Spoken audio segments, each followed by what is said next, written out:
Welcome back my YouTube channel full lecture पर आप सभी का बहुत स्वागत करता हूं। आज का टॉपिक गुलाम का नियम, गुलाम्स लॉ, गुलाम के बारे में आपको बताएंगे। गुलाम किसे कहते हैं, इसकी परिभाषा आज हम आपको देते हैं। तो पहले हम इसे पढ़ते हैं, फिर इसके बाद में इसे आपको अच्छे से समझाते हैं। तो दो स्थिर बिंदु आवेशों के बीच लगने वाला आकर्षण अथवा प्रतिकर्षण बल दोनों मात्राओं के गुणनफल के अनुक्रमानुपाती तथा उनके बीच की दूरी के वर्ग के व्युत्क्रमानुपाती होता है। तो इसे हम आपको अब समझाते हैं।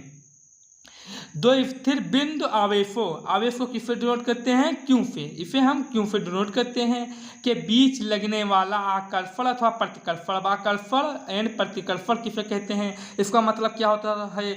इसका मतलब होता है कि दो तार है, एक प्लस एक माइनस, अगर इसे पास ले जाएंगे तो ये दोनों फट जाएंगे और ये दोनों फट जाएंगे। इसे आकर्षण कहते हैं, यानी कि एक वस्तु दूसरे वस्तु को अपनी तरफ खींचता हो उसे हम आकर्षण कहते हैं। प्रतिकर्षण का मतलब होता है कि दो तार हैं, दोनों प्लस हैं, तो उन्हें हम पास ले जाएंगे तो वो फटेगा नहीं, वो दूर हटेगा, वो भागेगा, दूर भागेगा, तो उसे हम प्रतिकर्षण कहते हैं, प्रतिकर्षण बल कहते हैं। तो दोनों मात्राओं के गुणनफल के अनुक्रमानुपाती। अनुक्रमानुपाती का मतलब क्या होता है कि अनुक्रमानुपाती का मतलब होता है समानुपाती। समानुपाती इन्हें हम इंग्लिश में प्रोपोर्शनल भी कहते हैं। समानुपाती को इंग्लिश में प्रोपोर्शनल भी कहते हैं। तो जैसे कि हम दो रास है, एक रास को हम 5 सेंटीमीटर बढ़ाएंगे तो दूसरा रास भी 5 सेंटीमीटर बढ़ेगा, उसे ही अनुक्रमानुपाती कहते हैं। तथा उनके बीच की दूरी के वर्ग के व्युत्क्रमानुपाती। व्युत्क्रमानुपाती का मतलब क्या होता है, इसे क्या कहते हैं, तो व्युत्क्रमानुपाती का मतलब होता है उल्टा, कि एक बढ़ाएंगे तो दूसरा घटेगा, दूसरा बढ़ाएंगे तो पहला बढ़ेगा। तो जैसे कि ये 1/2 है तो ये 2/1 हो जाएगा, इसका मतलब होता है व्युत्क्रमानुपाती, उसे ही कहते हैं। अब इसका हम सत्यापन करते हैं। यदि दो बिंदु वो का आवेश Q1 तथा Q2 हो तथा उनके बीच की दूरी R हो, तब लगने वाला आकर्षण तथा प्रतिकर्षण बल क्या होगा। अब इसे हम आपको बताते हैं। इसे हम कैसे बताते हैं, इसके अकॉर्डिंग हम बताते हैं कि F proportional Q1 Q2 into Q1 into Q2 होता है। इसे हम समीकरण पहला मान लेते हैं, इसे समीकरण फर्स्ट मान लेते हैं। अब इसके अकॉर्डिंग हम समीकरण दूसरा बताते हैं। इसके अकॉर्डिंग बताते हैं कि यदि दो बिंदुओं का आवेश Q1 तथा Q2 हो तथा उनके बीच की दूरी R हो, तब लगने वाला आकर्षित अथवा प्रतिकर्षण बल क्या होगा।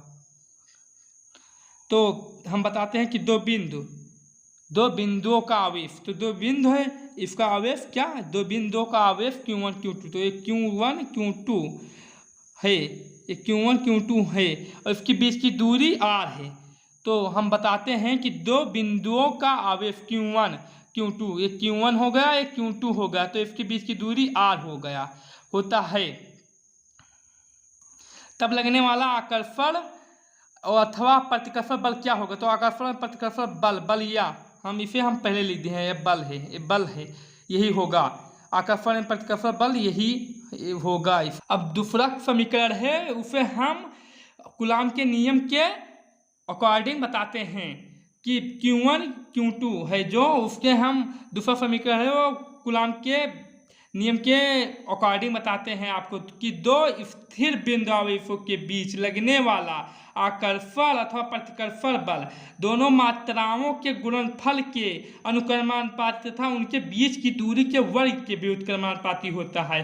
तो इनके बीच की दूरी क्या है, R, इनके बीच की दूरी के वर्ग के अनुक्रमानुपाती होता है। तो F प्रोपोर्शनल तो क्या है वहाँ कि दूरी के वर्ग के व्युत्क्रमानुपाती होता है। तो दूरी के वर्ग के व्युत्क्रमानुपाती, व्युत्क्रमानुपाती का मतलब क्या होता है, उल्टा होता है। तो R है तो हो जाएगा 1/R हो जाता है, दूरी के वर्ग होता है तो इसका स्क्वायर हो जाएगा, इसका हो जाए समीकरण 2 हो जाएगा, समीकरण क्या सेकंड हो जाएगा। तो अब हम बताते हैं समीकरण 2 हो जाएगा। अगर हम समीकरण 1 और 2 को समीकरण 1 व 2 को, समीकरण 1 व 2 को गुणा करते हैं। समीकरण 2 और 1 को गुणा करेंगे, करते हैं, करने पर, गुणा करने पर, तो दोनों को गुणा करेंगे, 1 और 2 को गुणा करेंगे। तो देखिए हम कैसे गुणा करते हैं। तो दोनों को गुणा करेंगे तो होगा, अगर हम गुणा करते हैं 1 हो जाएगा, देखिए आप, ए proportional 1/r² into Q1 into Q2। तो इसका हम गुणा करेंगे तो यहाँ आ जाएगा ए प्रोपोर्शनल 1/r², एक नहीं होगा, सॉरी, एक नहीं होगा, Q1 Q2/r² हो जाएगा।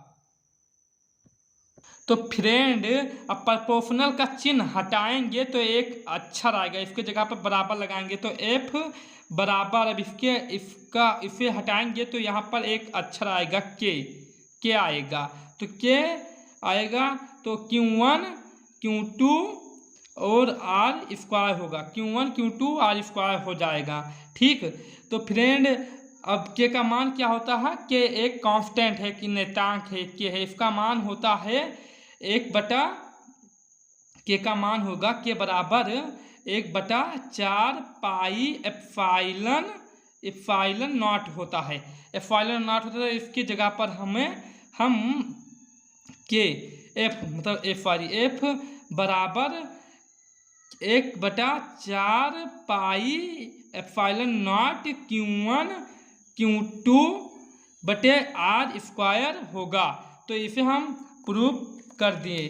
अब ये इसका सत्यापन ही आएगा। इसे हम, अब के का मान हम और बताते हैं, इसे हम और एक तरीके से लिख सकते हैं। तो के का मान भी ये निर्वात में होता है, इसका मान ये जो है ना, ये निर्वात में इसका मान इतना होता है 1/4 पाई एप्सिलॉन नॉट होता है।